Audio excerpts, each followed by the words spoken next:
done a great job of presenting it as well. You're not attacking. And I'm glad that you've been, because I know I kind of like tricked you and, No, if you weren't making legitimate arguments, I would have been a dick. My name is Natalie, and I'm here with Michael, and today is day 2 of my 30 days of interview challenge. So the second day, and today we're going to be talking about Harry Potter. So what house are you in? If I was in one, Yeah. oh man, I don't want to give the lame answer, but I'm going to.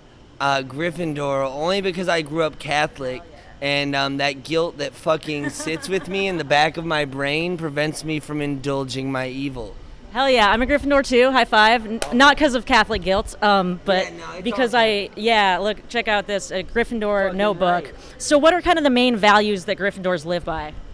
Seems like doing what they perceive as the right thing, being intelligent enough to do it, and being capable and working hard. Yeah. Yeah, sick. Oh. Yeah, and I would say like courage is good, courage, things like that. Dope. Yeah. I don't know about courage, but I know about the others.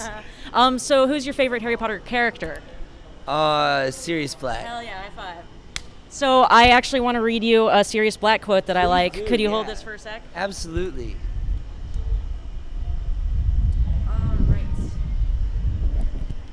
If you want to know what a man's like, take a good look at how he treats his inferiors, not his equals. What do you think about that quote? Hey, it's brilliant. It's Really? a great quote. Oh, yeah. And why do you agree with it? Because when you're dealing with equals or someone more powerful than you, you have to maneuver. There's an incentive for dishonesty that corrupts it all. But inferiors, you can do whatever the fuck you want. What are they going to do? Well, if you can do whatever the fuck you want, then you could say you could mistreat them, right? Yeah, But that's not what you're getting at. You could launch a penis rocket to space and then bust unions. So do you think that treating someone worse because you're more powerful, is that bad? Yeah, absolutely. Absolutely. On every level.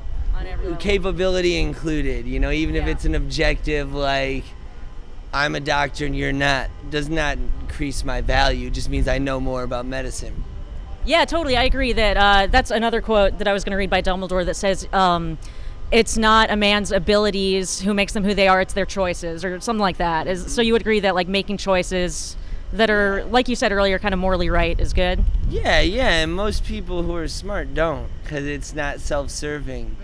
But, when you do get a rare person, like an FDR or a Dumbledore, yeah, it can be a good force. Yeah. I was reading some book about FDR, how he was so nice to everyone and treated them all super well. So the quote, the context of it is actually that Barty Crouch is mistreating his house elf Winky, and that's what makes Sirius say that. Do you think because Winky is a lesser being, do you think the quote still applies well? Say the question one more time. Yeah. So it comes from the treatment of Barty Crouch's house elf, Winky. Yep. He's treating Winky worse because she's a house elf. What do you think about that? It's fucked up. Fucked up. Yeah, fucked up. So you think we should treat all beings with respect regardless of whether or not they're as intelligent as humans and things like that? Regardless of anything, even their own morality. That's what separates you from them. Fuck. Is that we have kind of moral agency, right? Yeah, not just that. If I treat my enemy as poorly as they've treated me, I'm not any better. Yeah. There's no longer any kind of morality deficit on either side. We're just two sides fighting. Yeah, totally. Yeah, and do you think humans do treat lesser creatures with respect, like maybe animals? No, Why not? because they don't have to. I mean, evolution, man. We all want security. And it does not serve them. It doesn't serve the interest of someone living longer. I can treat an animal however I want, basically. And if it's not on film, Do you think that that gives you a right to mistreat them? No. Okay. No. So mistreating animals is bad. Always, yeah, always. All right. Unequivocally. Unequivocally, and it doesn't matter what species, like pigs, chickens, cows. Pigs are evil, but I guess you should treat them all right. I mean, we'd have to talk about the definition of cruelty to get that line, but pigs are evil. They'll pin your ass down in the pen and eat your bones. Oh man, has that happened to you? No, my girlfriend's from outside of Shreveport, though, and she got a lot of pigs, and that's where they would hide a body, theoretically. Because they'll eat it all. They'll pin you alive. Yeah, but like you said, just because, maybe they're an enemy, we wouldn't want to stoop to their level. No, we just do things to mitigate it. We keep them in a pen. Do you know how pigs are killed, like in the meat industry? Sure. Like with the slaughterhouses and shit, where they're Yeah. over fattened. Do they cut the throats with a machine, or do they do it on their own? So it depends. Sometimes they cut their throats and hang them up, but more commonly they're actually killed in gas chambers. Holy fuck. Isn't that fucked up? Eh. You don't think so? I think. See, now this is where I'm gonna contradict myself. Yeah, ambivalence is always important to a certain degree. Recognizing that. I don't know. Maybe you got me on an I don't know. I was gonna say something that I might not agree with. So. Oh, okay. Yeah, and if you do say that, you can always go back and change your mind. Okay, for the sake of exploring the thought, Yeah. they're not as intelligent. Like, they would eat us if we didn't eat them. I just talked about separating yourself from enemies. Shit. But yeah. Yeah, you also said that that we shouldn't treat beings as lesser because they're less intelligent. No, I did say that. And I said it unequivocally because I'm an idiot. No, you're not. I'm also a trickster. So do you consume animal products? Fuck yeah. Okay. And what's your main reason for doing so? I am poor, and it is convenient to me. So, convenience, finances. So this study came out in December that showed that vegan diets are actually 30% cheaper than omnivore diets in Western countries where we are, which I was surprised by for sure. But when you go to the grocery store, kind of the cheapest foods, the beans, lentils, vegetables, are less expensive. So putting that on the table, would you still say veganism's more expensive, or that's a good reason to not be? I would say that it depends on your locality. And the type of stores that I have access to are not those types of stores, unfortunately. Considering we both live in New Orleans, we have similar access, right? Yeah. I mean, I'm a musician, so you have to remember financial access as well. Right. Can't Yeah, shop like I at said, Whole Foods, you know. Whole Foods is way expensive. Gotta do Rouse's or Winn-Dixie's, Yeah, and even but- Rouse's. Rouse is, but even if, like, let's say we take that study at face value and say it's 30% cheaper, then cost would be kind of a reason to do it as opposed to not do it, correct? In theory, and I don't consume a ton of meat. Okay. It just happens to be the protein that is most convenient to me. Yeah, I want to touch on convenience for sure because I'm vegan. You've probably figured out by now after I tricked you.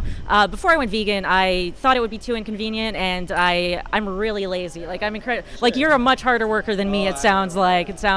So I was very surprised to find out that it's actually fairly convenient in terms of, like, I'm sure you eat out a lot in the French Quarter, right? Oh no. Oh, you don't? Oh no, I busk. I play guitar around the corner from here, man. Oh yeah. At Michael Plays Blues, One Trick Pony 37, both of them, man.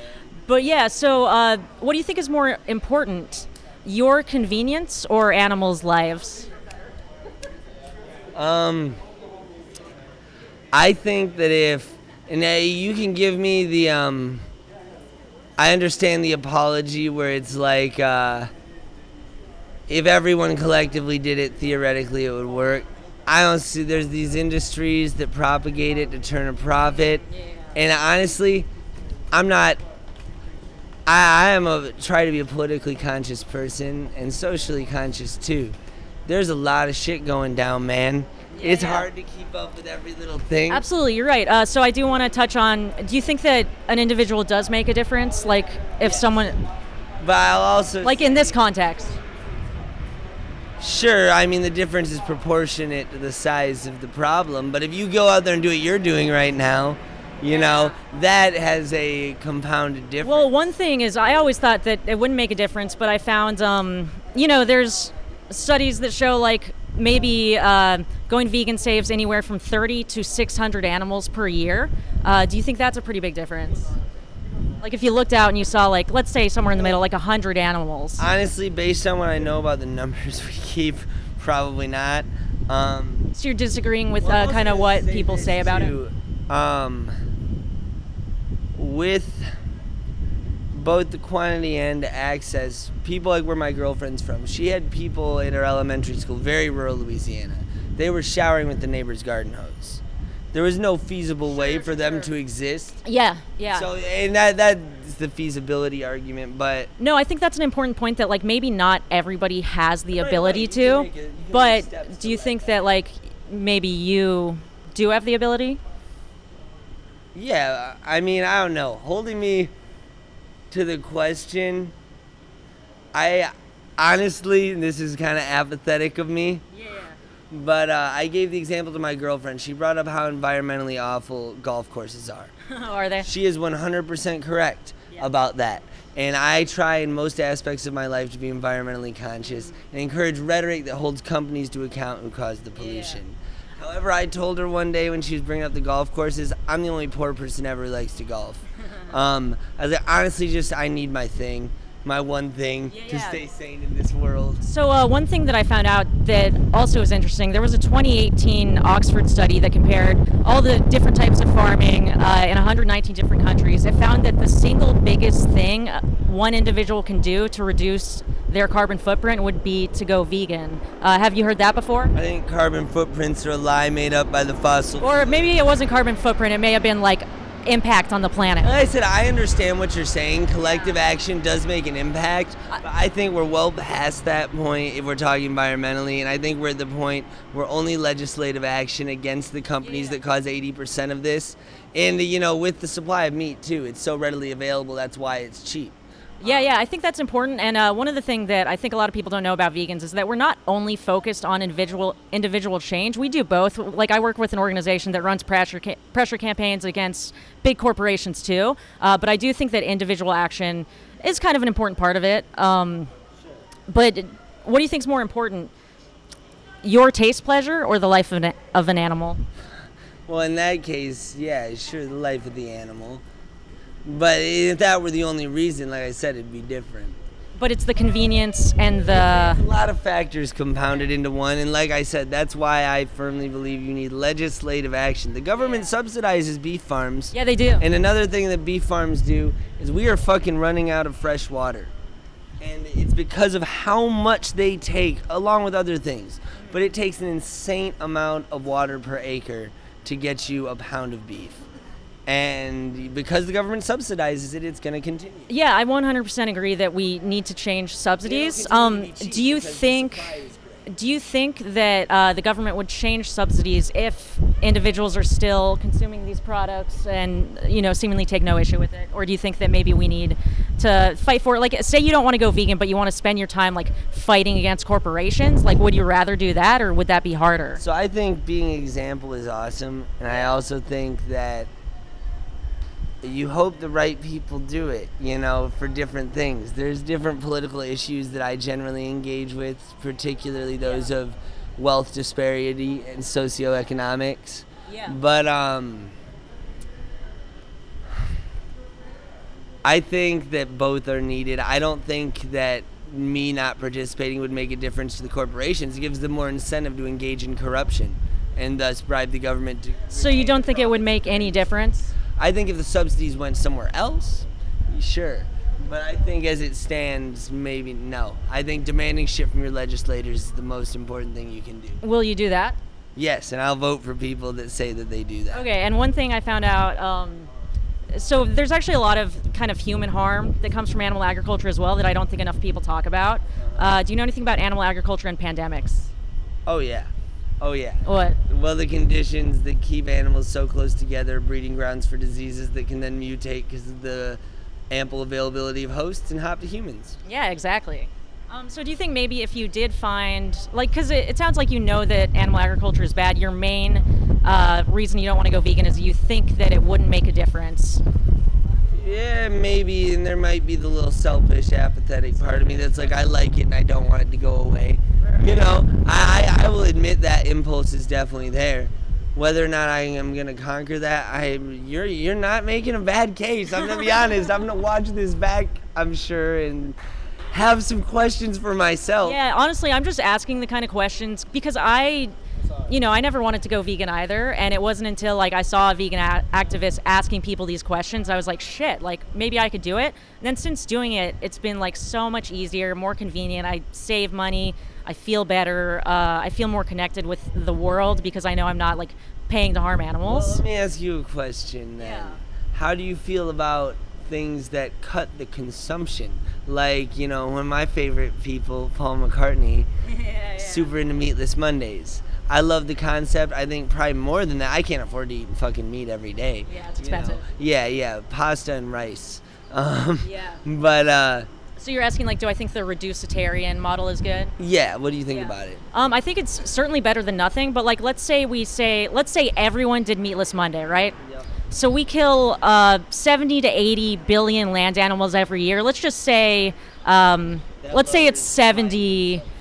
Let's say it's 70 for math purposes. Okay. So say everyone did Meatless Monday, we would still be killing like 63 billion animals a year. That's not necessarily my problem, though. I'm gonna be honest. I don't have an issue with animals. They do it to you, man. And moral equivacy is a dangerous game. Sure. But, You know. earlier you said that just because someone did something to you didn't mean you should necessarily do it to them, right? Yeah, absolutely. Yeah. Animals don't have the same level of consciousness No. or intelligence. Now that being said, that doesn't make it right to be deliberately cruel. There are more humane ways to do it, absolutely. And if we're talking about the idea of cruelty, I said, for me, I don't think it's cruel to kill them for food as long as the food is being well used. However, you shouldn't do it in a way that causes unnecessary pain to the animal. Do you think like being slaughtered is unnecessary pain? You define how. Yeah, well, let's take pigs, since Yeah. they're killed in gas chambers. Let's say a pig in a gas chamber. That's considered the most humane way to do it. Yeah.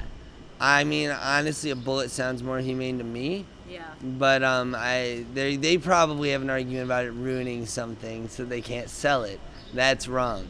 So you think know enough about it, honestly? yeah. Like, I don't know enough about the chemical, so I it's CO2. It's pretty painful. That's pretty fucked. Yeah. Yeah, No, yeah. I do know enough to know that. Well, okay. So, do you think you would ever consider going vegan in the future? Like, maybe if you tried it and found that you did like the taste and you saved money and it was pretty convenient.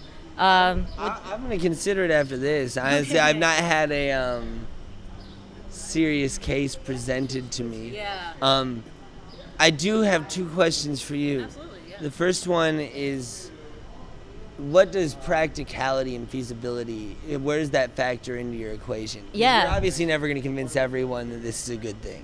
Right. It's like the same deal with any political policy. Yeah, absolutely. So I read somewhere that you essentially need like 25% of a population before like really big changes are made. We're at around maybe 3% now, and social change is exponential, which is also really cool. So humans are really bad at thinking exponentially, so we don't know where we are on the curve. But I think that in the future, people are going to look back at what we do to animals with like, kind of the same horror that we look back on past atrocities. And I think that the big thing that's going for us right now, yeah, you could disagree with me on that. Sorry, but I the big thing right now is that now we're kind of at the first time in human history where we have the choice, because we have the understanding of nutrition, we have the technology to make products that taste almost identical to meat. They're working to make them completely cost effective and scalable. So like I feel like it's an exciting time to have the option to go vegan. But do you mean practical, like day-to-day stuff? I mean, like, yeah, so like, easy parallel is in energy consumption. You can't obviously transition the grid instantly. There's people who have jobs and livelihoods doing that work. Yeah. Whether you like it or not, they exist. Yeah, absolutely. And they And they should be cared for as well, I think. Exactly. You don't want to exponentially create poverty. No, You know. no, absolutely. And so you do it gradually. Yeah, it's going to be completely gradual. Not everyone's going to go vegan overnight. And like you've done a great job of presenting it as well. You're not attacking. And I'm glad that you've been, because I know I kind of like tricked you, and No, if you weren't making legitimate arguments, I would have been a dick. But no. Well, you said you had two questions. Was there another one? About Harry Potter. Yes. Okay. So they for sure celebrate Christmas, dude. Like, are they into Jesus? Oh, is Harry Potter into Jesus? I think he is. He might very well. I'm pretty sure J.K. Rowling's pretty Christian. She might be. She's a TERF. I don't know if she's, whatever. Which I do think it's ironic that she spends so much of the book series being like kind of anti-discrimination with like the pure blood and the Mugglin thing, and then she's like, transphobic, which is a whole different discussion. But once again, I think all discrimination is bad. That includes, for me, species. Okay. So if you could push a button and the world would go vegan overnight, and all the farmers would have jobs, and they would just have a different kind of, and no animals would be tortured for food, for fur, for entertainment. Is that a world you think you'd rather live in? If you could be everything you say, then yeah. Awesome. Sure. All right, high five. All right. High five. Thank you so much for watching today. If you enjoyed this, please hit that like button. And if you want to see more street interviews, click to your left. As always, thank you to my morally superior patrons, Amy, Andy, and Deepak.